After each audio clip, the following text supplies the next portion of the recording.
किसान वीरो प्रोग्राम मेरा पिंड मेरे खेत तुहाडा स्वागत करते हैं। किसान वीरो, परमात्मा ने हरेक जलवायु पौण पानी भू भाग उहदे मुताबिक जिहड़ा जानवर दिते ने, पशु पंछी दिते ने, मनुखां दी शक्ल भी जिहड़ी बदलदी है। इसे करके ਵੱਖੋ ਵੱਖਰੇ ਜਿਹੜੇ ਖੇਤਰ ने उन्हां विच अलग तरीके के जानवर ਜਾਂ पशु पाए जाते हैं। जिवें पहाड़ां दे विच होर किस्म के होणगे, रेगिस्तान च होर किस्म के, ते जिहड़े समतल साडे वरगियां पंजाब वरगियां ज़मीनां ने उत्थे होर किस्म के पशु पंछी जिहड़े वो पाए जाते हैं। अज असीं आए हैं गुरु अंगद देव वैटरनरी ते एनीमल साइंस यूनिवर्सिटी लुधियाना विखे। साडे नाल ने डॉक्टर इंद्रप्रीत कौर जी।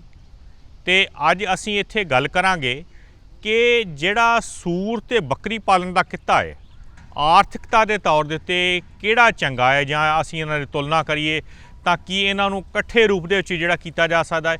इहदे बारे सारी गलबात जिहड़ी आ ओह करांगे डॉक्टर इंद्रप्रीत कौर होरां नाल।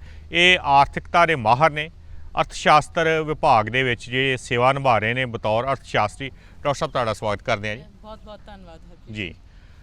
डॉक्टर इंद्रप्रीत जी, जिवें मैं गल कीती कि हरेक थां दे उत्ते जिहड़ा ਉਹ ਆਪਣੀ ਜਲਵਾਯੂ जिस तरीके का धरातल है ਉਹਦੇ ਮੁਤਾਬਕ ਜਿਹੜੇ ਪਸ਼ੂ ਜਿਹੜੇ ਪਰਮਾਤਮਾ ਦਿੱਤੇ ਆ। ਤੇ ਆਪਾਂ ਜੇ ਪੰਜਾਬ ਦੀ ਗੱਲ ਕਰੀਏ, ਆਪਾਂ ਡੇਅਰੀ ਫਾਰਮ ਦੇ ਉੱਤੇ ਅਕਸਰ ਗੱਲ ਕਰਦੇ ਰਹਿੰਦੇ ਆ। ਹੋਰ ਤੁਹਾਨੂੰ ਕਿਹੜੇ ਲੱਗਦਾ ਕਿ ਇਸ ਖਿੱਤੇ ਦੇ ਵਿੱਚ ਜਿਹੜੇ ਵਿਕਸਿਤ ਹੋਣ ਵਾਲੇ ਜਾਂ ਜਿਹੜੇ ਪਾਲੇ ਜਾਣ ਵਾਲੇ ਜਾਨਵਰ ਨੇ ਉਹਨਾਂ ਸੰਬੰਧੀ ਆਪਾਂ ਗੱਲ ਕਰ ਸਕਦੇ ਹਾਂ? ਦੇਖੋ ਜੀ, ਆਪਾਂ ਪੰਜਾਬ ਦਾ ਬੈਕਗਰਾਉਂਡ ਦੇਖੀਏ ਜਾਂ ਮੈਂ ਕਿਹਾ ਇਤਿਹਾਸ ਦੇਖੀਏ ਤਾਂ ਆਪਾਂ ਸ਼ੁਰੂ ਤੋਂ ਹੀ ਖੇਤੀਬਾੜੀ ਤੇ ਪਸ਼ੂ ਪਾਲਨ ਕਰਦੇ ਹੀ ਆ ਰਹੇ ਹਾਂ ਜੀ। ਤੇ ਉਹ ਤਾਂ ਜਿੱਦਾਂ ਟਾਈਮ ਬਦਲਦਾ ਗਿਆ ਉਹਦਾ ਜਿਹੜਾ ਰੂਪ ਹੈ ਉਹ ਬਦਲਦਾ ਗਿਆ, ਕਿਉਂਕਿ ਪਹਿਲੇ ਜਿਹੜਾ ਆਪਾਂ ਖੇਤੀਬਾੜੀ ਆ ਉਹ ਆਪਾਂ ਜਾਂ ਪਸ਼ੂ ਪਾਲਨ ਕਰਦੇ ਹਾਂ ਆਪਣੀਆਂ ਜ਼ਰੂਰਤਾਂ ਲਈ ਕਰਦੇ ਸੀਗੇ। ਹੁਣ ਜਿਹੜਾ ਇਹ ਹੋ ਗਿਆ ਹੈ ਇਹ ਆਪਾਂ ਜ਼ਿਆਦਾਤਰ ਇਸ ਲਈ ਕਰਦੇ ਹਾਂ ਕਿ ਆਪਾਂ ਇਹਦੇ ਤੋਂ ਬਿਜ਼ਨਸ ਕਹਿ ਲਈਏ ਜੀ, ਅਤੇ ਇੱਕ ਧੰਦਾ ਬਣ ਚੁੱਕਿਆ ਹੈ। ਜੇ ਆਪਾਂ ਪੰਜਾਬ ਦੀ ਮੋਟੇ ਤੌਰ 'ਤੇ ਗੱਲ ਕਰੀਏ ਤਾਂ ਆਪਣੇ ਕੋਲ ਡੇਅਰੀ ਫਾਰਮਿੰਗ, ਸੂਰ ਪਾਲਣ, ਬੱਕਰੀ ਪਾਲਣ, ਮੱਛੀ ਪਾਲਣ, ਇਹ ਚਾਰ ਜਿਹੜੇ ਅਲੱਗ-ਅਲੱਗ ਤਰੀਕੇ ਦੇ ਧੰਦੇ ਨੇ ਇਹ ਕਿਸਾਨਾਂ ਵੱਲੋਂ ਅਪਣਾਏ ਗਏ ਨੇ। ਜੇ ਟੋਟਲ ਤੁਸੀਂ ਦੇਖੋ ਕਿ ਇਹਨਾਂ ਦੀ ਕੀ ਜਨਸੰਖਿਆ ਹੈ ਤਾਂ ਤੁਹਾਨੂੰ ਇਹ ਪਤਾ ਚੱਲੇਗਾ ਕਿ ਸਭ ਤੋਂ ਜ਼ਿਆਦਾ ਸਾਡੇ ਕੋਲ ਜਿਹੜੇ ਜਾਨਵਰ ਨੇ ਉਹ ਡੇਅਰੀ ਦੇ ਨੇ। ਮਤਲਬ ਜਿੰਨੀ ਵੀ ਤੁਹਾਡੀ ਟੋਟਲ ਆਪਾਂ ਕਹਿ ਸਕਦੇ ਹਾਂ ਕਿ ਲਾਈਵ ਸਟਾਕ ਦੀ ਜਿਹੜੀ ਜਨਸੰਖਿਆ ਹੈ ਉਹਦਾ 92% ਜਿਹੜਾ ਹਿੱਸਾ ਹੈ ਉਹ ਗਾਵਾਂ ਤੇ ਮੱਝਾਂ ਦਾ ਹੈ। ਜਿਹੜਾ ਬਾਕੀ 8% ਹਿੱਸਾ ਬਚਦਾ ਹੈ ਆਪਣੇ ਕੋਲ ਉਹ ਬੱਕਰੀਆਂ, ਮੱਝਾਂ ਜਾਂ ਹੋਰ ਜਾਨਵਰ ਨੇ ਹੈਗੇ। ਤੇ ਜੇ ਬੱਕਰੀਆਂ ਦੀ ਜਨਸੰਖਿਆ ਦੀ ਗੱਲ ਕਰੀਏ ਤਾਂ ਹਰਪ੍ਰੀਤ ਜੀ ਅੱਜ ਦੀ ਡੇਟ 'ਚ ਆਪਣੇ ਕੋਲ ਪੰਜਾਬ 'ਚ 3.5 ਲੱਖ ਬੱਕਰੀਆਂ ਨੇ ਤੇ 52,000 ਸੂਰ ਨੇ। ਤੇ ਜੇ ਲੋਕਾਂ ਦੀ ਗੱਲ ਕਰੀਏ ਤਾਂ 2% ਲੋਕ ਜਿਹੜੇ ਪੰਜਾਬ 'ਚ ਹੈ ਉਹ ਬੱਕਰੀ ਪਾਲਣ ਕਰ ਰਹੇ ਨੇ ਤੇ 1% ਤੋਂ ਜਿਹੜੇ ਘੱਟ ਲੋਕ ਨੇ ਉਹ ਸੂਰ ਪਾਲਣ ਕਰ ਰਹੇ ਨੇ। ਤੇ ਇਹਦਾ ਮਤਲਬ ਹੈ ਕਿ ਪੰਜਾਬ ਦੇ ਜਿੰਨੇ ਵੀ ਘਰ ਨੇ ਉਹਨਾਂ 'ਚ ਅਲੱਗ-ਅਲੱਗ ਘਰਾਂ 'ਚ ਕੋਈ ਡੇਅਰੀ ਦਾ ਪਾਲਣ, ਕੋਈ ਬੱਕਰੀ ਪਾਲਣ, ਕੋਈ ਸੂਰ ਪਾਲਣ ਇਹ ਕਰ ਹੀ ਰਿਹਾ। ਮਤਲਬ 25 ਤੋਂ 27 ਲੱਖ ਇੱਦਾਂ ਦੇ ਘਰ ਨੇ ਜਿਨ੍ਹਾਂ ਵਿੱਚ ਤੁਹਾਨੂੰ ਇਹ ਸਾਰੇ ਤਰ੍ਹਾਂ ਦੇ ਜਾਨਵਰ ਜਿਹੜੇ ਆ ਉਹ ਪਾਏ ਜਾਣਗੇ, ਕਿਉਂਕਿ ਇਹ ਸਾਡੇ ਅਸੀਂ ਕਹਿ ਸਕਦੇ ਹਾਂ ਕਲਚਰ ਦਾ ਵੀ ਹਿੱਸਾ ਹੈਗਾ। ਇਸ ਲਈ ਜਿਹੜਾ ਇਹ ਤਰ੍ਹਾਂ ਦਾ ਪਸ਼ੂ ਪਾਲਣ ਹੈ ਜਿਹੜਾ ਪੰਜਾਬ ਦੇ ਆਪਾਂ ਕਹਿ ਸਕਦੇ ਹਾਂ ਰੂਰਲ ਖੇਤਰ ਵਿੱਚ ਉਹ ਪਾਇਆ ਜਾਂਦਾ ਹੈ। ਜਿਵੇਂ ਮੈਂ ਗੱਲ ਕੀਤੀ ਕਿ ਅੱਜ ਆਪਾਂ ਵਿਸ਼ੇਸ਼ ਤੌਰ ਤੇ सूर तो बकरी पालन संबंधी गल करनी है। बकरी पालन का किता भी जिहड़ा ना आम तौर पर चलो आपां कह लईदा है भी गरीब की गां हुंदी आ, पर नाल दे नाल जिहड़ा शब्द गरीब जुड़ जांदा ना ਉਹਦੇ ਕਰਕੇ ਇਸ ਕਿੱਤੇ ਨੂੰ ਉਸ ਤਰੀਕੇ ਨਾਲ ਅਸੀਂ ਵੇਖਿਆ ਵੀ ਵਿਕਸਿਤ ਹੁੰਦਿਆਂ ਅਸੀਂ ਨਹੀਂ ਦੇਖ ਸਕੇ ਕਿ ਲੋਕੀ ਸੋਚਦੇ ਆ ਵੀ ਸ਼ਾਇਦ ਛੋਟੇ ਲੋਕਾਂ ਦਾ ਕਿੱਤਾ। ਪਰ ਮੈਂ ਹੁਣ ਜਦੋਂ ਕਈ ਵਾਰੀ ਤੁਹਾਡੀਆਂ ਅਖਬਾਰਾਂ ਵੇਖਦਾ ਹੈ ਬੱਕਰੀ ਪਾਲਣ ਦੇ ਸਿਖਲਾਈ ਕੋਰਸ ਲਵਾਏ ਜਾਂਦੇ ਆ। ਇਹ ਕਈ ਮੌਕਿਆਂ 'ਤੇ ਬੱਕਰੀ ਦਾ ਦੁੱਧ ਹੀ ਜਿਹੜਾ ਅਖਬਾਰਾਂ 'ਚ ਵੇਖੀਦਾ 4-4, 500 ਰੁਪਏ ਕਿਲੋ ਜਿਹੜਾ ਵੇਖ ਜਾਂਦਾ ਹੈ। ਤੇ ਉਸ ਪੱਖੋਂ ਜਿਹੜੀ ਮੀਟ ਦੀ ਆ ਉਹਦੀ ਵੀ ਬੜੀ ਇਹਦੀ ਮੰਗ ਆ। ਉਸ ਪੱਖੋਂ ਇਸ ਵੇਲੇ ਬੱਕਰੀ ਪਾਲਣ ਦਾ ਜਿਹੜਾ ਕਿੱਤਾ ਹੈ ਉਹਨੂੰ ਤੁਸੀਂ ਕਿਸ ਨਜ਼ਰੀਏ ਤੋਂ ਵੇਖਦੇ ਜੇ ਤੇ ਕਿੱਥੇ ਖਲੋਤਾ ਹੋਇਆ?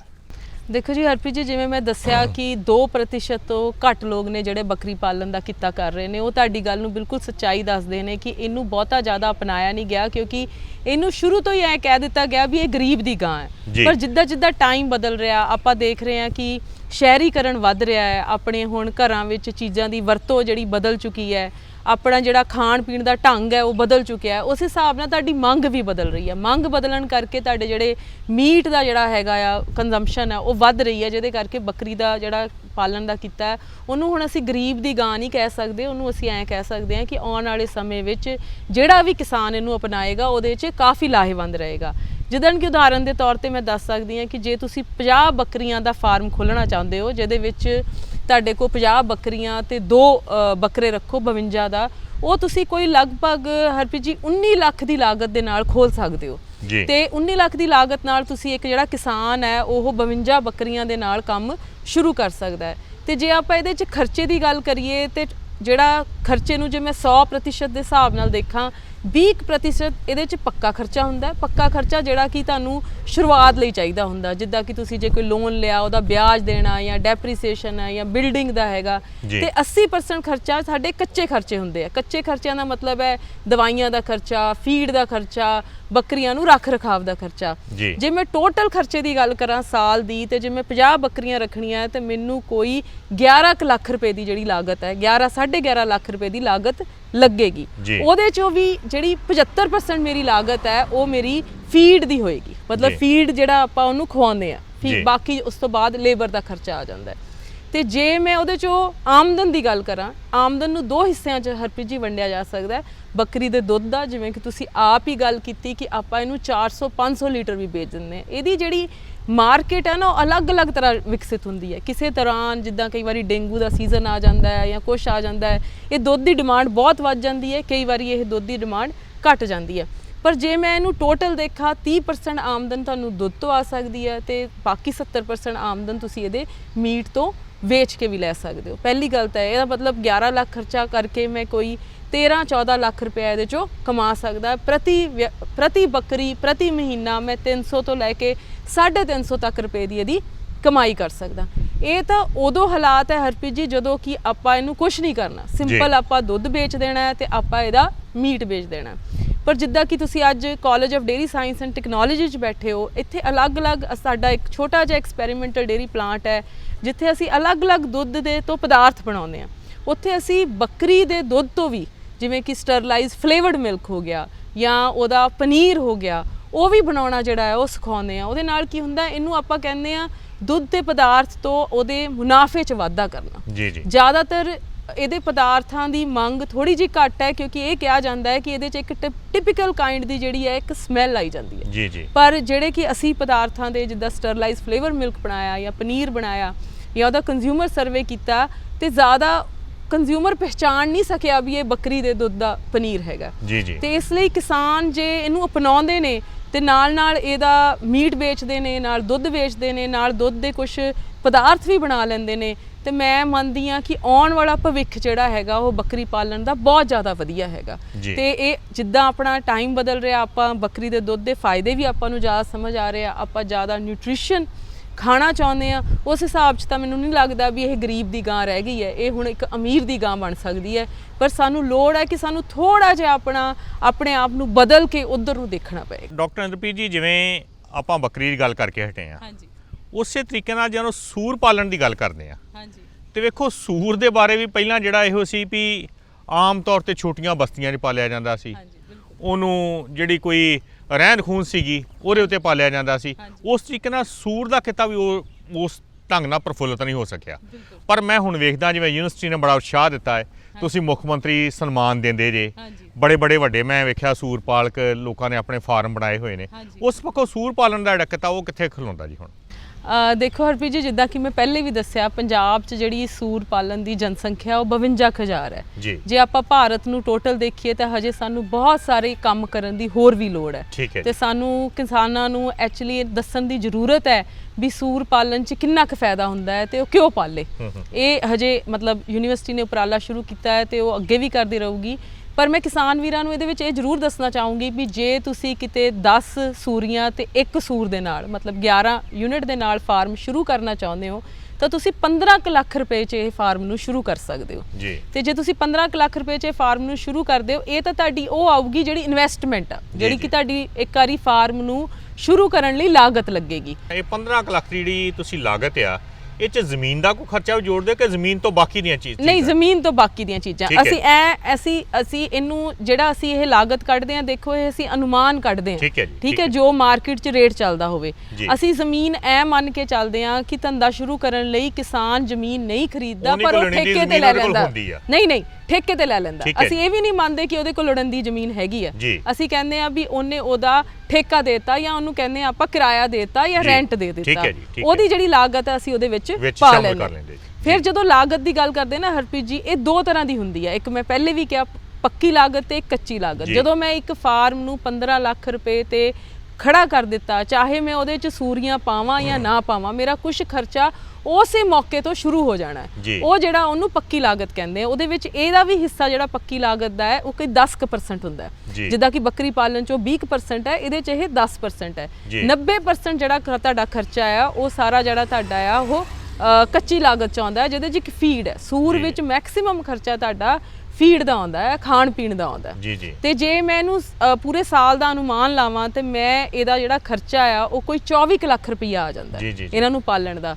ਪਰ ਮੈਂ ਇਹਦੇ ਕੋਲ 26 ਤੋਂ 26.5 ਲੱਖ ਰੁਪਈਆ ਜਿਹੜਾ ਹੈ ਉਹ ਕਮਾ ਸਕਦੀ ਹਾਂ। ਤੇ ਹਰਪ੍ਰੀਤ ਜੀ, ਇਹਦੇ 'ਚ ਇਹ ਵੀ ਦੱਸਣਯੋਗ ਗੱਲ ਹੈ ਕਿ ਪ੍ਰਤੀ ਜਿਹੜਾ ਮੇਰਾ ਸੂਰ ਹੈ, ਮੈਂ ਕੋਈ ਮਹੀਨੇ ਦਾ 15 ਤੋਂ 1600 ਰੁਪਈਆ ਕਮਾ ਸਕਦੀ ਹਾਂ। ਤੇ ਇਹਦੇ 'ਚ ਜਿਹੜੀ ਸਾਡੀ ਮੋਟੀ ਕਮਾਈ ਹੈ ਨਾ, ਉਹ ਜਿਹੜਾ ਫਿਨਿਸ਼ਰ ਹੈ, ਜਿਹੜਾ ਸੂਰ ਦਾ ਜਿਹੜਾ ਉਹਦੇ ਤੋਂ ਹੁੰਦੀ ਹੈ, ਮੀਟ ਤੋਂ ਹੁੰਦੀ ਹੈ। ਪਰ ਇਹ ਕਿਉਂ ਨਹੀਂ ਪ੍ਰਫੁੱਲਿਤ ਹੋ ਸਕਿਆ? ਉਹਦਾ ਇੱਕ ਬਹੁਤ ਵੱਡਾ ਕਾਰਨ ਹੈ ਕਿ ਸਾਡੇ ਜਿਹੜੇ ਕਿਸਾਨ ਹੈ, ਜਿਹੜੇ ਕਿ ਮੈਂ ਤੁਹਾਨੂੰ ਦੱਸਿਆ 52,000 ਸਾਡੇ ਕੋਲ ਸੂਰ ਨੇ, 1% ਤੋਂ ਵੀ ਘੱਟ ਜਿਹੜਾ ਕਿਸਾਨ ਆ ਉਹ ਇਸ ਟਾਈਮ ਸੂਰ ਪਾਲਣ ਕਰ ਰਿਹਾ। ਪਰ ਜਦੋਂ ਮੈਂ ਅਰਥ ਸ਼ਾਸਤਰੀ ਹੋਣ ਦੇ ਤੌਰ ਤੇ ਦੇਖਦੀ ਹਾਂ ਕਿ ਸਭ ਤੋਂ ਮੁਨਾਫੇ ਵਾਲਾ ਕਿਹੜਾ ਕਿੱਤਾ ਹੈ, ਤਾਂ ਸੂਰ ਪਾਲਣ 1 ਨੰਬਰ ਤੇ ਆਉਂਦਾ। ਪਰ ਆਪਾਂ ਨੂੰ ਇਹ ਸਮਝਣਾ ਪਊਗਾ ਵੀ ਇਹ ਕਿਉਂ ਨਹੀਂ ਪ੍ਰਫੁੱਲਿਤ ਹੋ ਚੁੱਕਿਆ। ਉਹਦੇ 'ਚ ਇੱਕ ਬਹੁਤ ਵੱਡਾ ਕਾਰਨ ਹੈ ਕਿ ਮੇਜਰ ਜਿਹੜੀ ਇਹਦੀ ਕਮਾਈ ਹੈ ਉਹ ਮੀਟ ਤੋਂ ਹੈ। ਤੇ ਹਜੇ ਤੱਕ ਸਾਡੇ ਕੋਲ ਜਿਹੜੇ ਕਿਸਾਨ ਹੈ ਉਹਨਾਂ ਕੋਲ ਇਹ ਪ੍ਰੋਸੈਸਿੰਗ ਜਿਹੜੇ ਪਲਾਂਟ ਹੈ ਉਹ ਨਹੀਂ ਲੱਗ ਸਕੇ। ਇਸ ਕਰਕੇ ਉਹ ਅਕਸਰ ਨਾਰਥ ਈਸਟ ਦੀਆਂ ਜਿਹੜੀਆਂ ਸਟੇਟਸ ਹੈ ਉੱਥੇ ਆਪਣੇ ਸੂਰਾਂ ਦਾ ਜਾ ਕੇ ਵਪਾਰ ਕਰਦੇ ਨੇ, ਜਿਨ੍ਹਾਂ ਕਰਕੇ ਉਹਨਾਂ ਨੂੰ ਇਹਦਾ ਮੰਡੀਕਰਨ 'ਚ ਕਾਫੀ ਦਿੱਕਤ ਆਉਂਦੀ ਹੈ।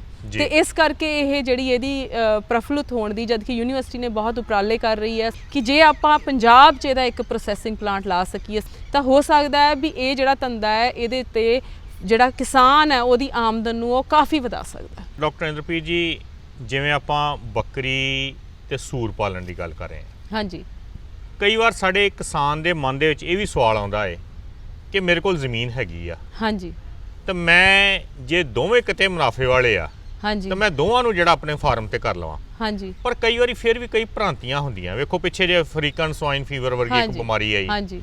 ਹੁਣ ਮੈਨੂੰ ਨਹੀਂ ਇਸ ਗੱਲ ਦੇ ਬਾਰੇ ਪਤਾ ਕਿ ਇਹ ਬਿਮਾਰੀਆਂ ਰਲਗੜ ਹੋ ਜਾਂਦੀਆਂ ਏ ਕਿ ਜੇ ਇੱਕ ਪਸ਼ੂ ਨੂੰ ਆਏ ਤੇ ਦੂਸਰੇ ਨੂੰ ਨਹੀਂ ਆਉਂਦੀਆਂ।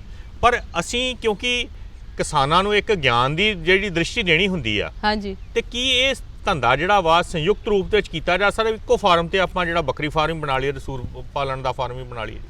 ਦੇਖੋ ਹਰਪ੍ਰੀਤ ਜੀ, ਜਿੱਦਾਂ ਜਿੱਦਾਂ ਟਾਈਮ ਬਦਲ ਰਿਹਾ ਨਾ, ਧੰਦੇ ਦੀ ਦਿਸ਼ਾ, ਧੰਦੇ ਦਾ ਇੱਕ ਪੂਰਾ ਜਿਹੜਾ ਕਹਿ ਸਕਦੇ ਹੋ ਬਨਾਵਟ ਬਦਲ ਰਹੀ ਹੈ ਜੀ। ਸਾਡੇ ਕੋਲ ਪੰਜਾਬ 'ਚ ਹਰ ਤਰ੍ਹਾਂ ਦਾ ਕਿਸਾਨ ਹੈ। ਛੋਟਾ ਕਿਸਾਨ ਵੀ ਹੈ, ਮੱਧ ਵਰਗੀ ਕਿਸਾਨ ਵੀ ਹੈ ਤੇ ਵੱਡਾ ਕਿਸਾਨ ਵੀ ਹੈ। ਜਦੋਂ ਵੀ ਕੋਈ ਧੰਦਾ ਸ਼ੁਰੂ ਕਰਨਾ ਹੈ, ਜਦੋਂ ਕਿ ਜੇ ਇੱਕ ਵੱਡੇ ਕਿਸਾਨ ਨੇ ਸ਼ੁਰੂ ਕਰਨਾ ਹੈ, ਤਾਂ ਅਸੀਂ ਉਹਨੂੰ ਐਂ ਕਹਿੰਦੇ ਆ ਵੀ ਤੂੰ ਪੂਰੀ ਦੀ ਪੂਰੀ ਜਿਹੜੀ ਤਾਕਤ ਹੈ ਜਾਂ ਪੂਰਾ ਦਾ ਪੂਰਾ ਆਪਣਾ ਦਿਮਾਗ ਹੈ ਉਹ ਇਸ ਇੱਕ ਯੂਨਿਟ ਤੇ ਲਾ, ਕਿਉਂਕਿ ਉਸ ਯੂਨਿਟ ਤੇ ਉਹਨੂੰ ਕਾਫੀ ਕੁਝ ਖਰਚਾ ਵੀ ਕਰਨਾ ਪਏਗਾ ਤੇ ਮਿਹਨਤ ਵੀ ਕਰਨੀ ਪਊਗੀ। ਜਿਹਦੇ ਨਾਲ ਨਾਲ ਮੈਂ ਤੁਹਾਨੂੰ ਬੱਕਰੀ ਪਾਲਣ ਤੇ ਸੂਰ ਪਾਲਣ ਦੋਨਾਂ 'ਚ ਦੱਸਿਆ ਵੀ ਜੇ ਆਪਾਂ ਉਹਨੂੰ ਸਿੱਧਾ ਵੇਚਦੇ ਆ ਤਾਂ ਤੁਹਾਡੇ ਕੀ ਮੁਨਾਫੇ ਆ, ਪਰ ਜੇ ਪ੍ਰੋਸੈਸਿੰਗ ਕਰ ਲੈਂਦੇ ਆ ਜਾਂ ਫਾਰਮਰ ਵੈਲਿਊ ਐਡੀਸ਼ਨ ਕਰ ਲੈਂਦਾ, ਜਾਂ ਆਪਾਂ ਅਕਸਰ ਸੁਣਿਆ ਹੋਣਾ ਸੂਰ ਤੋਂ ਉਹਦੇ ਅਚਾਰ ਬਣਾ ਲੈਂਦਾ, ਤਾਂ ਉਹਦੇ ਮੁਨਾਫੇ ਬਹੁਤ ਵੱਧ ਜਾਂਦੇ ਆ। ਪਰ ਜਦੋਂ ਅਸੀਂ ਛੋਟੇ ਤੇ ਮੱਧ ਵਰਗੀ ਕਿਸਾਨ ਦੀ ਗੱਲ ਕਰਦੇ ਆ ਤਾਂ ਅਸੀਂ ਉਹਨੂੰ ਇਹ ਜ਼ਰੂਰ ਕਹਿੰਦੇ ਆ ਕਿ ਆਪਣੀ ਆਮਦਨ ਨੂੰ ਕੁਸ਼ਨ ਦੇਣ ਲਈ ਵੀ, ਮਤਲਬ ਉਹਦੇ ਕੋਲ ਹਰੇਕ ਚੀਜ਼ ਛੋਟੀ ਛੋਟੀ ਹੈ। ਜੇ ਇੱਕ ਵੀ ਚੀਜ਼ 'ਚ ਪ੍ਰੋਬਲਮ ਆ ਗਈ ਤਾਂ ਉਹ ਤੁਸੀਂ ਸਮਝੋ ਕਿ ਉਹਦੀ ਆਮਦਨ ਉਸ ਸਾਲ ਦੀ ਚਲੇਗੀ, ਜਿਹਦੇ ਕਰਕੇ ਉਹਨੂੰ ਆਉਣ ਵਾਲੇ ਸਮੇਂ 'ਚ ਸਮਾਜਿਕ ਤੇ ਆਰਥਿਕ ਦਿੱਕਤਾਂ ਆ ਸਕਦੀਆਂ। ਇਸ ਕਰਕੇ ਅਸੀਂ ਉਹਨੂੰ ਕਹਿੰਦੇ ਆ ਵੀ ਤੂੰ ਇੰਟੀਗ੍ਰੇਟਿਡ ਕਰ, ਜੋੜ ਕੇ ਕਰ, 2 ਜਾਂ 3 ਚੀਜ਼ਾਂ ਜੋੜ ਕੇ ਕਰ, ਔਰ ਇੱਕ ਚੀਜ਼ ਦੀ ਵਰਤੋਂ ਨੂੰ ਤੂੰ ਦੂਜੀ ਚੀਜ਼ 'ਚ ਲਿਆ, ਤਾਂ ਕਿ ਜਿਹੜੀ ਤੇਰੀ ਪੈਦਾ ਕਰਨ ਦੀ ਲਾਗਤ ਹੈ ਉਹਨੂੰ ਵੀ ਘਟਾਇਆ ਜਾ ਸਕੇ। ਪਰ ਇਹਦੇ 'ਚ ਹਰੇਕ ਚੀਜ਼ ਨੂੰ ਹਰੇਕ ਚੀਜ਼ ਨਾਲ ਨਹੀਂ ਜੋੜਿਆ ਜਾ ਸਕਦਾ, ਕਿਉਂਕਿ ਕੁਛ ਪਸ਼ੂਆਂ ਦੀਆਂ ਬਿਮਾਰੀਆਂ ਇੱਦਾਂ ਦੀਆਂ ਜਿਹੜੀਆਂ ਕਿ ਤੁਹਾਡੇ ਦੂਜੇ ਫਾਰਮ ਨੂੰ ਖਰਾਬ ਕਰ ਦੇਣਗੀਆਂ। ਪਰ ਸਾਡੇ ਕੋਲ ਐਗਜ਼ਾਮਪਲ ਹੈ, ਜਿੱਦਾਂ ਅਸੀਂ ਛੋਟੇ ਡੇਅਰੀ ਫਾਰਮਰ ਨੂੰ ਜ਼ਰੂਰ ਕਹਿੰਦੇ ਆ ਕਿ ਤੂੰ ਨਾਲ ਬੱਕਰੀ ਪਾਲਣ ਵੀ ਕਰ ਲੈ, ਤਾਂ ਕਿ ਤੂੰ ਦੋਨੋਂ ਤਰ੍ਹਾਂ ਦੇ ਫਾਇਦੇ ਲੈ ਸਕੇ, ਮਤਲਬ ਡੇਅਰੀ ਫਾਰਮਿੰਗ ਵੀ ਕਰ ਸਕੇ ਤੇ ਬੱਕਰੀ ਪਾਲਣ ਵੀ ਕਰ ਸਕੇ। ਉਸੇ ਤਰ੍ਹਾਂ ਜਿਹੜਾ ਛੋਟਾ ਕਿਸਾਨ ਹੈ ਮੱਛੀ ਪਾਲਣ ਕਰ ਰਿਹਾ, ਅਸੀਂ ਉਹਨੂੰ ਸੂਰ ਪਾਲਣ ਵੀ ਨਾਲ ਕਹਿ ਦਿੰਦੇ ਆ ਵੀ ਤੁਸੀਂ ਸੂਰ ਪਾਲ। ਪਰ ਇਹ ਜਿਹੜੀਆਂ ਇਕਾਈਆਂ ਹੈ ਉਹ ਅਲੱਗ-ਅਲੱਗ ਨੇ। ਉਹਦੀ ਯੂਨੀਵਰਸਿਟੀ ਦੀ ਜਿਹੜੀ ਰੈਕਮੈਂਡੇਸ਼ਨ ਹੈ ਇੰਟੀਗ੍ਰੇਟਿਡ ਫਾਰਮਿੰਗ ਦੀ, ਉਹ ਅਲੱਗ-ਅਲੱਗ ਹੈ। ਉਹਨੂੰ ਆਪਾਂ ਮਿਲਾ ਕੇ ਨਹੀਂ ਕਰ ਸਕਦੇ, ਕਿਉਂਕਿ ਜਿੱਦਾਂ ਕਮਰਸ਼ੀਅਲਾਈਜੇਸ਼ਨ ਹੁੰਦੀ ਹੈ, ਮੈਂ ਕਹਿੰਦੀ ਹਾਂ ਵਪਾਰੀਕਰਨ ਹੁੰਦਾ ਹੈ, ਜਿੱਦਾਂ ਮਨੁੱਖਾਂ 'ਚ ਨਵੀਆਂ ਬਿਮਾਰੀਆਂ ਆ ਗਈਆਂ, ਉਸੇ ਤਰ੍ਹਾਂ ਜਾਨਵਰਾਂ 'ਚ ਵੀ ਨਵੀਆਂ ਬਿਮਾਰੀਆਂ ਆ ਗਈਆਂ। ਤੇ ਉਹ ਇੱਕ ਜਿਹੜੀ ਫਾਰਮ ਦੀ ਤੁਹਾਡੀ ਬਿਮਾਰੀ ਹੈ ਉਹ ਦੂਜੇ ਫਾਰਮ ਤੇ ਜਾਣ ਦੀ ਪੂਰੀ ਸੰਭਾਵਨਾ ਹੁੰਦੀ ਹੈ, ਜਿਹਦੇ ਕਰਕੇ ਕਿਸਾਨ ਨੂੰ ਕਾਫੀ ਜਿਹੜਾ ਹੈ ਉਹ ਆਰਥਿਕ ਘਾਟਾ ਪੈ ਸਕਦਾ। ਇਸ ਦੀ ਜਿਹੜੀ ਵੀ ਇੰਟੀਗ੍ਰੇਸ਼ਨ ਤੁਸੀਂ ਕਰਨੀ ਹੈ ਉਹ ਤੁਹਾਨੂੰ ਯੂਨੀਵਰਸਿਟੀ ਦੀ ਸਲਾਹ ਤੋਂ ਬਗੈਰ ਨਹੀਂ ਕਰਨੀ ਚਾਹੀਦੀ ਜੀ। ਯਾਨੀ ਕਿਸਾਨ ਵੀਰੋ ਇਸ ਗੱਲ ਦਾ ਖਿਆਲ ਰੱਖੋ ਕਿ ਜਦੋਂ ਮਾਹਰ ਜਿਹੜੀ ਗੱਲ ਕਰਦੇ ਨੇ ਅਸੀਂ ਕਈ ਵਾਰੀ ਜਿਹੜਾ ਵਾ ਉਹ ਆਪਣੇ ਤੌਰ ਤੇ ਔੜ ਪੌੜ ਕਰ ਲਈਦੇ ਆ ਕਿ ਕੋਈ ਗੱਲ ਨਹੀਂ ਜੇ ਇੰਜ ਹੋ ਵੀ ਜਾਊਗਾ ਕੀ ਫਰਕ ਪੈਂਦਾ, ਅਸੀਂ ਸੰਭਾਲ ਲਾਂਗੇ, ਬਚਾ ਲਾਂਗੇ। ਪਰ ਜਦੋਂ ਮੁਸ਼ਕਲ ਸਮੱਸਿਆ ਆਉਂਦੀ ਆ ਤਾਂ ਉਦੋਂ ਇਹ ਮੁਸ਼ਕਲ ਸਮੱਸਿਆ ਜਿਹੜੀ ਆ ਉਹ ਸਿਰਫ ਤੁਹਾਡੇ ਵਾਸਤੇ ਨਹੀਂ ਆਉਂਦੀ। ਉਦੋਂ ਇਹ ਮੁਸ਼ਕਲ ਸਮੱਸਿਆ ਪਿੱਛੇ ਵੀ ਤੁਸੀਂ ਵੇਖਿਆ ਵੀ ਅਫਰੀਕਨ ਸਵਾਈਨ ਫੀਵਰ ਦੀ ਜਦੋਂ ਬਿਮਾਰੀ ਆਈ ਤਾਂ ਉਹ ਕਈ ਫਾਰਮਾਂ 'ਤੇ ਚੱਲੀ। ਜਦੋਂ ਪਿੱਛੇ ਲੰਪੀ ਸਕਿਨ ਦੀ ਬਿਮਾਰੀ ਆਈ ਤਾਂ ਸਾਰੇ ਪੰਜਾਬ ਦੇ ਵਿੱਚ ਇੱਕ ਵਾਰੀ ਜਿਹੜੀ ਆ ਉਹ ਹਾਏ ਤੌਬਾ ਜਿਹੜੀ ਹੋ ਗਈ ਸੀ, ਕਿਉਂਕਿ ਇਹ ਬਿਮਾਰੀਆਂ ਪਿੱਛੋਂ ਤੁਰੀਆਂ ਆਉਂਦੀਆਂ, ਹੱਦਾਂ ਸਰਹੱਦਾਂ ਪਾਰ ਕਰਕੇ ਆ ਜਾਂਦੀਆਂ ਨੇ। ਇਸ ਕਰਕੇ ਇਹਨਾਂ ਚੀਜ਼ਾਂ ਦਾ ਬਹੁਤ ਖਿਆਲ ਰੱਖਣ ਦੀ ਲੋੜ ਆ ਕਿ ਜਿਹੜੀਆਂ ਮਾਹਰਾਂ ਨੇ ਸਿਫਾਰਸ਼ਾਂ ਕੀਤੀਆਂ ਹੋਣ, ਜਦੋਂ ਕੋਈ ਕੰਮ ਕਰਨਾ ਹੈ, ਜਦੋਂ ਕੋਈ ਕਿੱਤਾ ਸ਼ੁਰੂ ਕਰਨਾ, ਇਸ ਤਰੀਕੇ ਨਾਲ ਕੀਤਾ ਜਾਏ ਕਿ ਉਸ ਤੋਂ ਪਹਿਲਾਂ ਅਸੀਂ ਯੂਨੀਵਰਸਿਟੀ ਦੇ ਵਿੱਚ ਜਾਂ ਤੁਹਾਡੇ ਆਲੇ ਦੁਆਲੇ ਜਿਹੜੇ ਵੀ ਕੋਈ ਪਸ਼ੂ ਮਾਹਰ ਹੈਗੇ ਨੇ, ਹਰੇਕ ਜ਼ਿਲ੍ਹੇ ਦੇ ਵਿੱਚ ਜਿਹੜਾ ਆ ਉਹ ਕੇਂਦਰ ਬਣੇ ਹੋਏ ਨੇ, ਉੱਥੇ ਜਾ ਕੇ ਤੁਸੀਂ ਜਿਹੜੇ ਪਸ਼ੂ ਪਾਲਣ ਅਧਿਕਾਰੀ ਨੇ ਉਹਨਾਂ ਨਾਲ ਗੱਲ ਕਰ ਸਕਦੇ ਹੋ। ਪਸ਼ੂ ਪਾਲਣ ਵਿਭਾਗ ਪੰਜਾਬ ਜਿਹੜਾ ਸਾਰੇ ਪੰਜਾਬ 'ਚ ਕੰਮ ਕਰਦਾ, ਕਿਸ ਤਰੀਕੇ ਨਾਲ ਅਸੀਂ ਕਿੱਤਾ ਸ਼ੁਰੂ ਕਰਨਾ ਚਾਹੀਦਾ, ਕਿਹੜਾ ਕਰਨਾ ਚਾਹੀਦਾ, ਕਿਹੜੇ ਨੂੰ ਆਪੋ ਵਿੱਚ ਸੰਯੁਕਤ ਰੂਪ 'ਚ ਕੀਤਾ ਜਾ ਸਕਦਾ, ਇਹ ਸਾਰੀਆਂ ਚੀਜ਼ਾਂ ਜਿਹੜੀਆਂ ਉਹ ਵੇਖੀਆਂ ਵਿਚਾਰੀਆਂ ਪੁੱਛੀਆਂ ਜਾ ਸਕਦੀਆਂ। ਹੁਣ ਡਾਕਟਰ ਸਾਹਿਬ ਜਿਵੇਂ ਤੁਸੀਂ ਇਹ ਗੱਲ ਕੀਤੀ ਕਿ ਆਹ ਕੁਛ ਜਿਹੜਾ ਵਾ ਅਸੀਂ ਕਰ ਸਕਦੇ ਹਾਂ ਜਾਂ ਨਹੀਂ ਕਰ ਸਕਦੇ, ਹੁਣ ਗੱਲ ਆ ਜਾਂਦੀ ਹੈ ਕਿ ਯੂਨੀਵਰਸਿਟੀ ਹਾਂਜੀ ਪੂਰੇ ਪੰਜਾਬ ਦਾ ਜਿਹੜਾ ਪਸ਼ੂ ਪਾਲਕ ਆ ਹਾਂਜੀ ਉਹਨੂੰ ਇੱਕ ਰੋਸ਼ਨ ਮਨਾਰੇ ਦੇ ਤੌਰ ਤੇ ਰੋਸ਼ਨੀ ਦਿੰਦੀ ਹੈ। ਬਿਲਕੁਲ।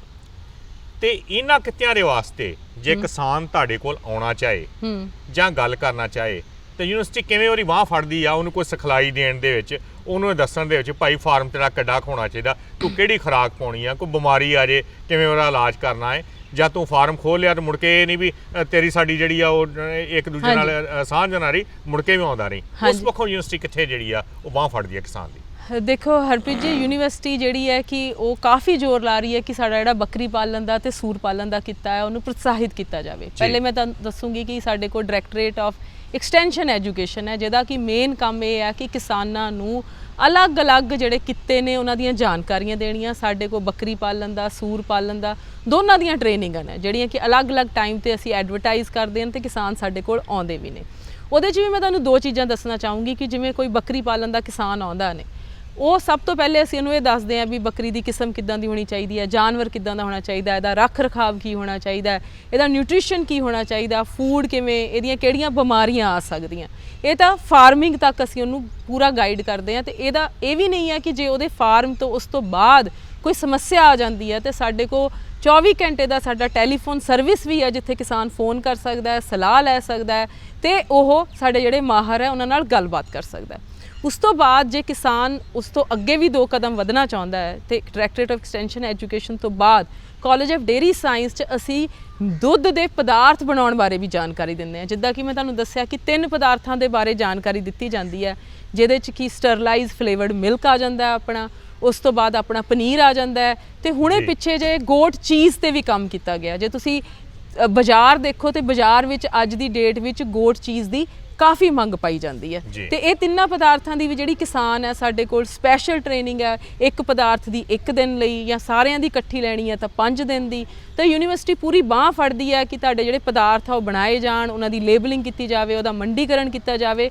ਸੋ ਕਿਸਾਨੀ ਤੋਂ ਲੈ ਕੇ ਪਦਾਰਥਾਂ ਤੱਕ ਹਰ ਤਰੀਕੇ ਨਾਲ ਜਿਹੜਾ ਹੈ ਉਹ ਯੂਨੀਵਰਸਿਟੀ ਬੱਕਰੀ ਪਾਲਣ ਦੇ ਕਿੱਤੇ 'ਚ ਬਾਂਹ ਫੜਦੀ ਹੈ। ਹੁਣ ਤੁਸੀਂ ਦੂਜੀ ਗੱਲ ਮੇਰੇ ਨਾਲ ਸੂਰ ਪਾਲਣ ਦੀ ਕੀਤੀ। ਸੂਰ ਪਾਲਣ 'ਚ ਵੀ ਸੇਮ ਹੈ, ਸਾਡੇ ਕੋਲ ਸਾਡਾ ਆਪਣਾ ਇੱਕ ਯੂਨਿਟ ਹੈ ਜਿੱਥੇ ਅਸੀਂ ਕਿਸਾਨ ਨੂੰ ਸਾਰਾ ਦਿਖਾਉਂਦੇ ਹਾਂ। ਬੱਕਰੀ ਪਾਲਣ 'ਚ ਵੀ ਹੈ, ਸੂਰ ਪਾਲਣ 'ਚ ਵੀ ਹੈ। ਉਸ ਤਰ੍ਹਾਂ ਹੀ ਉਹਨੂੰ ਕਿਹੜੀ ਕਿਸਮ ਰੱਖਣੀ ਚਾਹੀਦੀ ਹੈ, ਦੇਸੀ ਰੱਖਣੇ ਆ, ਦੋਗਲੇ ਰੱਖਣੇ ਆ, ਕਿੱਦਾਂ ਦੇ ਉਹ ਉਹਨਾਂ ਦਾ ਰੱਖ ਰਖਾਵ ਕਿਸ ਤਰ੍ਹਾਂ ਦਾ ਹੈ, ਕੀ ਉਹਨਾਂ ਨੂੰ ਦੇਣਾ ਚਾਹੀਦਾ, ਕਿਸ ਤਰ੍ਹਾਂ ਦੀਆਂ ਬਿਮਾਰੀਆਂ ਹੈ, ਕਿਹੜੇ ਵੈਟਨਰੀ ਡਾਕਟਰ ਕੋਲ ਜਾਣਾ ਹੈ, ਇਹ ਸਾਰੀ ਚੀਜ਼ਾਂ ਦੇ ਬਾਰੇ ਸਾਡਾ ਡਾਇਰੈਕਟੋਰੇਟ ਆਫ ਐਕਸਟੈਂਸ਼ਨ ਐਜੂਕੇਸ਼ਨ ਜਿਹੜੀ ਆ ਉਹ ਟ੍ਰੇਨਿੰਗ ਦਿੰਦਾ। ਉਸ ਤੋਂ ਬਾਅਦ ਵੀ ਉਹਨਾਂ ਦੀ ਬਾਂਹ ਫੜ ਕੇ ਰੱਖਦਾ।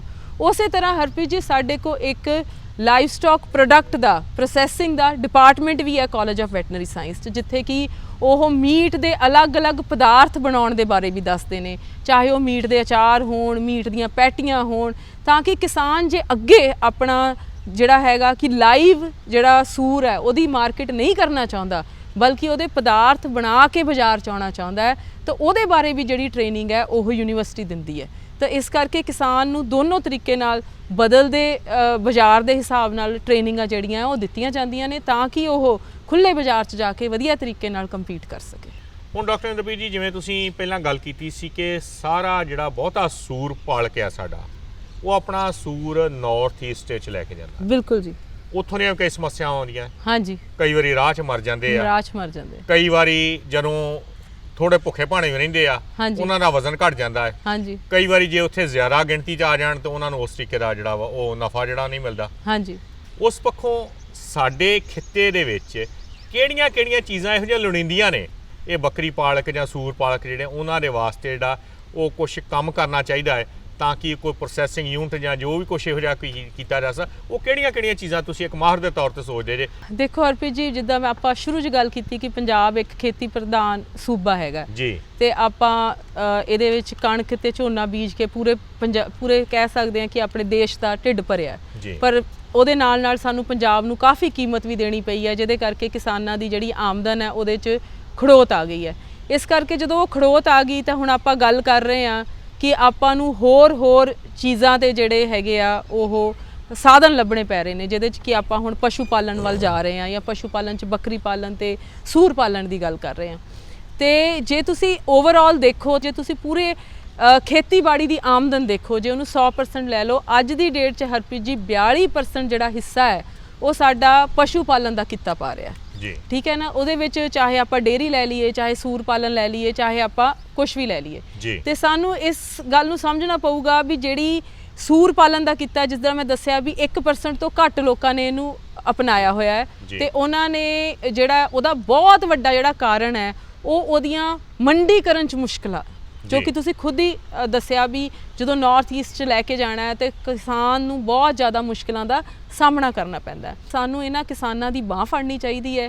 ਇਹ ਜਿਹੜੇ 52,000 ਸੂਰ ਨੇ, ਇਹਨਾਂ ਦੀ ਜਨਸੰਖਿਆ ਹੋਰ ਵੱਧ ਸਕਦੀ ਹੈ, ਹੋਰ ਲੋਕ ਉਹਨੂੰ ਅਪਣਾ ਸਕਦੇ ਨੇ, ਰੋਜ਼ਗਾਰ ਦੇ ਸਾਧਨ ਪੈਦਾ ਹੋ ਸਕਦੇ ਨੇ, ਬੇਰੁਜ਼ਗਾਰੀ ਨੂੰ ਦੂਰ ਕੀਤਾ ਜਾ ਸਕਦਾ ਹੈ ਜੇ ਆਪਾਂ ਇੱਕ ਪਿਗ ਪ੍ਰੋਸੈਸਿੰਗ ਪਲਾਂਟ ਹੈ ਜਿਹੜਾ ਉਹ ਆਪਾਂ ਪੰਜਾਬ 'ਚ ਲਾ ਲਈਏ। ਉਹਦੇ ਨਾਲ ਕੀ ਹੋ ਸਕਦਾ, ਆਪਾਂ ਇੱਕ ਤਰ੍ਹਾਂ ਦਾ ਮਾਡਲ ਵੀ ਡਿਵੈਲਪ ਕਰ ਸਕਦੇ ਹਾਂ ਕਿ ਜਿਹੜਾ ਕਿਸਾਨ ਹੈ ਉਹਨੂੰ ਇਹ ਪਤਾ ਹੋਵੇ ਕਿ ਜਦੋਂ ਮੈਂ ਸੂਰ ਪਾਲਣ ਕਰਦਾ ਹੈ ਉਹਨੇ ਇਹ ਮੇਰਾ ਸੂਰ ਚੱਕ ਕੇ ਉੱਥੇ ਪ੍ਰੋਸੈਸਿੰਗ ਪਲਾਂਟ 'ਚ ਲੈ ਹੀ ਜਾਣਾ। ਉਹਦੇ ਨਾਲ ਉਹਨੂੰ ਦੋ ਚੀਜ਼ਾਂ ਮਿਲਣਗੀਆਂ। ਇੱਕ ਤਾਂ ਉਹਨੂੰ ਅਸ਼ੋਰਡ ਮਾਰਕੀਟ ਮਿਲੇਗੀ, ਜਿਹਦੇ ਕਰਕੇ ਕਿ ਉਹਦਾ ਹੌਸਲਾ ਵਧੇਗਾ ਕਿ ਇਹ ਕਿੱਤੇ ਨੂੰ ਜਿਹੜਾ ਹੈ ਮੈਨੂੰ ਬਹੁਤ ਮੁਸ਼ਕਿਲਾਂ ਦਾ ਸਾਹਮਣਾ ਨਹੀਂ ਕਰਨਾ ਪਏਗਾ। ਆਪਾਂ ਅੱਜ ਤੱਕ ਦੀ ਜੇ ਇਤਿਹਾਸ ਨੂੰ ਦੇਖੀਏ ਤਾਂ ਉਹੀ ਕਿੱਤੇ ਨੂੰ ਆਪਾਂ ਜ਼ਿਆਦਾ ਪ੍ਰਫੁੱਲਿਤ ਕਰ ਪਾਏ ਆ ਜਿਹਦੇ 'ਚ ਮੰਡੀਕਰਨ ਦੀ ਜਿਹੜੀ ਸਪੋਰਟ ਹੈ ਉਹ ਕਿਤੇ ਨਾ ਕਿਤੇ ਮਿਲੀ ਹੈ। ਚਾਹੇ ਤੁਸੀਂ ਕਣਕ ਦੇਖ ਲਓ, ਚਾਹੇ ਝੋਨਾ ਦੇਖ ਲਓ, ਚਾਹੇ ਤੁਸੀਂ ਦੁੱਧ ਦੇਖ ਲਓ, ਜਿਹਦੇ ਕਰਕੇ ਕਿਸਾਨਾਂ ਨੇ ਇੰਨੀ ਹਿੰਮਤ ਕੀਤੀ ਹੈ। ਉਸੇ ਤਰ੍ਹਾਂ ਜੇ ਆਪਾਂ ਚਾਹੁੰਦੇ ਆ ਕਿ ਸੂਰ ਪਾਲਣ ਜਾਂ ਬੱਕਰੀ ਪਾਲਣ ਹੈ, ਚਾਹੇ ਮੀਟ ਕਾਰਪੋਰੇਸ਼ਨ ਹੋਵੇ, ਚਾਹੇ ਪ੍ਰੋਸੈਸਿੰਗ ਪਲਾਂਟ ਹੋਣ, ਜਦ ਤੱਕ ਉਹ ਪੰਜਾਬ 'ਚ ਨਹੀਂ ਆਉਂਦੇ ਆਪਾਂ ਇਹ ਕਿਸਾਨਾਂ ਦੀਆਂ ਜਿਹੜੀਆਂ ਮੁਸ਼ਕਿਲਾਂ ਉਹ ਬਣੀਆਂ ਹੀ ਰਹਿਣਗੀਆਂ। ਕਿਸਾਨ ਵੀਰੋ, ਕਿੱਤਾ ਕੋਈ ਵੀ ਸ਼ੁਰੂ ਕਰ ਲਓ, ਹਰ ਕਿੱਤਾ ਫਾਇਦੇਮੰਦ ਹੋ ਸਕਦਾ ਹੈ। ਸਿਰਫ ਇਹ ਆ ਕਿ ਉਹ ਵਿਉਂਤਬੱਧ ਢੰਗ ਨਾਲ ਕੀਤਾ ਜਾਏ, ਜੋ ਮਾਹਰਾਂ ਦੀਆਂ ਸਿਫਾਰਸ਼ਾਂ ਨੇ ਉਹਦੇ ਮੁਤਾਬਕ ਕੀਤਾ ਜਾਏ, ਸਮੇਂ ਦੀਆਂ ਲੋੜਾਂ ਜਿਹੜੀਆਂ ਉਹਨਾਂ ਨੂੰ ਧਿਆਨ ਦੇ ਵਿੱਚ ਰੱਖਿਆ ਜਾਏ। ਜਿਵੇਂ ਜੇ ਕੋਈ ਪ੍ਰੋਸੈਸਿੰਗ ਪਲਾਂਟ ਜਿਹੜਾ ਇੱਥੇ ਲੱਗ ਜਾਂਦਾ ਹੈ, ਜੇ ਇੱਥੇ ਕਿਸੇ ਤਰੀਕੇ ਨਾਲ ਉਹਨਾਂ ਦੀ ਕੋਈ ਹੋਰ ਗੁਣਵੱਤਾ ਵਧਾ ਕੇ ਜਿਹੜੀਆਂ ਵਸਤਾਂ ਬਣ ਸਕਦੀਆਂ ਨੇ, ਤੇ ਜੇ ਕਿਤੇ ਸਾਡਾ ਇੱਥੋਂ ਹੀ ਜਿਹੜਾ ਸਾਰਾ ਕੁਝ ਤਿਆਰ ਹੋਣਾ ਸ਼ੁਰੂ ਹੋ ਜੇ ਤੇ ਅਸੀਂ ਉਸ ਕੁਆਲਿਟੀ ਨੂੰ ਜਿਹੜਾ ਪਕੇਰਿਆਂ ਕਰ ਸਕੀਏ, ਤਾਂ ਮੈਨੂੰ ਨਹੀਂ ਇਹਦੇ ਵਿੱਚ ਕੋਈ ਦੋ ਰਾਵਾਂ ਲੱਗਦੀਆਂ ਕਿ ਸਾਡਾ ਕਿਸਾਨ ਜਿਹੜਾ ਹੋਰ ਮੁਨਾਫੇ ਦੇ ਵਿੱਚ ਨਹੀਂ ਜਾ ਸਕਦਾ। ਕਿਉਂਕਿ ਇਸ ਵੇਲੇ ਕਿਸਾਨੀ ਨੂੰ ਬਚਾਉਣ ਦੀ, ਕਿਸਾਨੀ ਨੂੰ ਉੱਚੀਆਂ ਕਰਨ ਦੀ ਸਭ ਤੋਂ ਵੱਡੀ ਲੋੜ ਹੀ ਇਹੋ ਆ ਕਿ ਅਸੀਂ ਕਿਸਾਨਾਂ ਨੂੰ ਵੱਧ ਤੋਂ ਵੱਧ ਆਧੁਨਿਕ ਲੀਹਾਂ ਜਿਹੜੀਆਂ ਉਹਦੇ 'ਤੇ ਜੋੜ ਸਕੀਏ। ਡਾਕਟਰ ਇੰਦਰਪ੍ਰੀਤ ਕੌਰ ਜੀ, ਤੁਹਾਡਾ ਬਹੁਤ ਧੰਨਵਾਦ ਕਿ ਅਸੀਂ ਵੀ ਆਸ ਕਰਦੇ ਹਾਂ ਕਿ ਸਾਡੇ ਕਿਸਾਨ ਵੀਰ ਜਿਹੜੇ ਆ ਉਹ ਸੂਰ ਤੇ ਬੱਕਰੀ ਪਾਲਣ ਇਹਨਾਂ ਦੋਵਾਂ ਕਿੱਤਿਆਂ ਤੋਂ ਵੱਧ ਜਿਹੜਾ ਲਾਹਾ ਲੈ ਸਕਣਗੇ, ਕਿਉਂਕਿ ਦੋਵਾਂ ਕਿੱਤਿਆਂ ਦੀ ਤੁਸੀਂ ਗੱਲ ਕੀਤੀ ਵੀ ਆਰਥਿਕਤਾ ਜਿਹੜੀ ਆ ਉਹ ਬਿਹਤਰ ਢੰਗ ਨਾਲ ਜਿਹੜਾ ਉਹ ਅਸੀਂ ਮੁਨਾਫਾ ਇਹਨਾਂ ਦਾ ਲੈ ਸਕਦੇ ਹਾਂ। ਬਹੁਤ ਸ਼ੁਕਰੀਆ ਜੀ ਤੁਹਾਡਾ।